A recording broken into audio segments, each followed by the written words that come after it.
Écoutez, ce guide d'abord décline les dispositions sanitaires qui ont été préconisées par le gouvernement français. Puis ensuite, on décline les préconisations générales d'hygiène, port de masque, et puis on vient détailler ensuite comment ceci peut se mettre en œuvre sur le terrain, en parlant d'abord des bureaux, des déplacements, des bases vie sur les chantiers, bien entendu. La troisième version du guide intégrera les nouvelles préconisations sanitaires que le gouvernement va sans doute mettre à jour dans les tout prochains jours.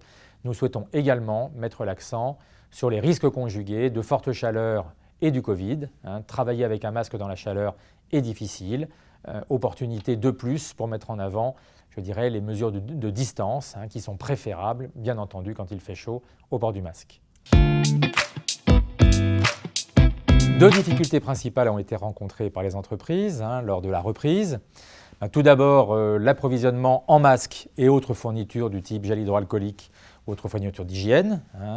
La question des masques est restée problématique jusqu'à au moins la fin du mois d'avril. Deuxième difficulté, c'est quelles procédures mettre en place pour assurer la continuité de chantier. On a répondu à ces difficultés en collaborant à la rédaction de ces fiches métiers avec l'OPPBTP, donc en apportant tout le savoir médical nécessaire.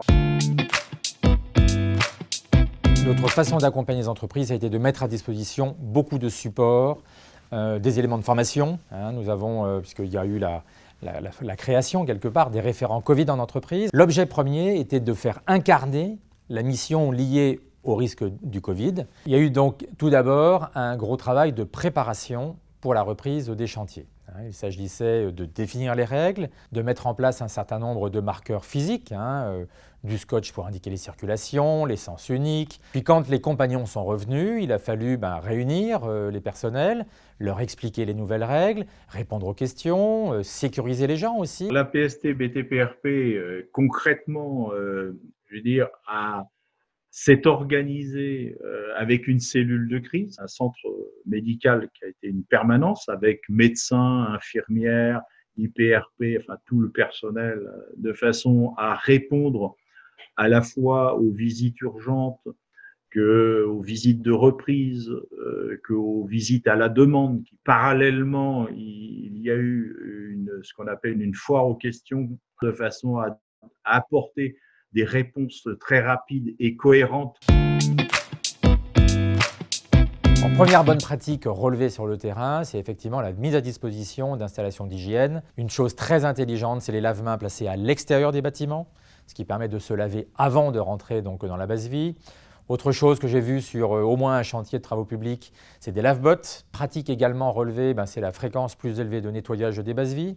On a vu aussi des éléments en termes d'organisation du travail, même ne serait-ce que décaler les prises de poste pour éviter d'avoir trop de monde dans les vestiaires au même moment. L'avantage de faire travailler tout le monde ensemble, c'est que on peut ainsi construire un produit qui prend en considération toute la problématique, aussi bien les problématiques techniques que les problématiques médicales, que les problématiques de prévention, de façon à donner des solutions à nos adhérents, à nos salariés, à nos entreprises qui puissent à la fois être compatibles avec la réalisation des chantiers et puis compatible avec la préservation de la santé de nos salariés. Et la FRTP Île-de-France a été aussi, pour l'OPPBTP, un partenaire sûr avec lequel nous avons pu organiser plusieurs réunions à distance, permettant de rassembler plusieurs dizaines, même parfois plusieurs centaines de personnes, et donc pouvoir partager une information qu'on a eu du mal à partager aussi vite avec les moyens traditionnels. Donc vraiment un excellent relais, je dirais un excellent partenariat, vraiment tous unis face à la même cause, face à la même difficulté, pour permettre aux entreprises, aux salariés de sortir de ce mauvais pas le plus vite possible, en toute sécurité, et assurer la production qui est indispensable à nos emplois.